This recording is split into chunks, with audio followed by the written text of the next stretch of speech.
နေ့စဉ်စားအသုံးပြုပုံများကိုဖော်ပြပါနေ့စဉ်စားအသုံးပြုပုံများမှာအဲ့လိုဖြစ်ရမှာလားစားအသုံးပြုပုံများမှာလေကြီးကဒီချက်လောက်မရေးနိုင်တော့ဘူးလားရေးနိုင်တယ်အဲ့လိုရေးလေဘာကိစ္စတဲ့လောက်စုပ်ပြတ်တတ်နာကဲစားလို့နေ့စဉ်စားအသုံးပြုပုံများမှာအသားငါးများကြာရှိခံအောင်ပြုလုပ်ရာတွင်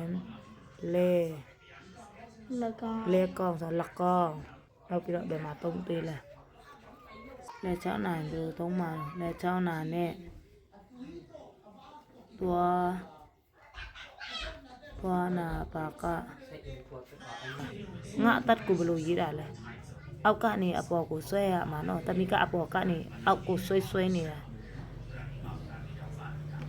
ငါတတ်ကိုဘလို့ရေးရမှာလဲပြန်ရေးအောက်ကနေအပေါ်ကိုဆွဲရမှာနော်မင်းတို့ကျောင်းကဆရာမပြောဘူးလားမပြောဘူး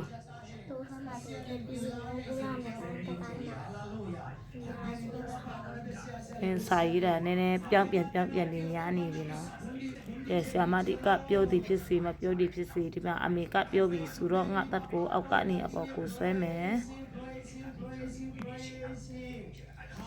စာအသုံးပြုနိုင်ပါဒီတော်တယ်ငါတတ်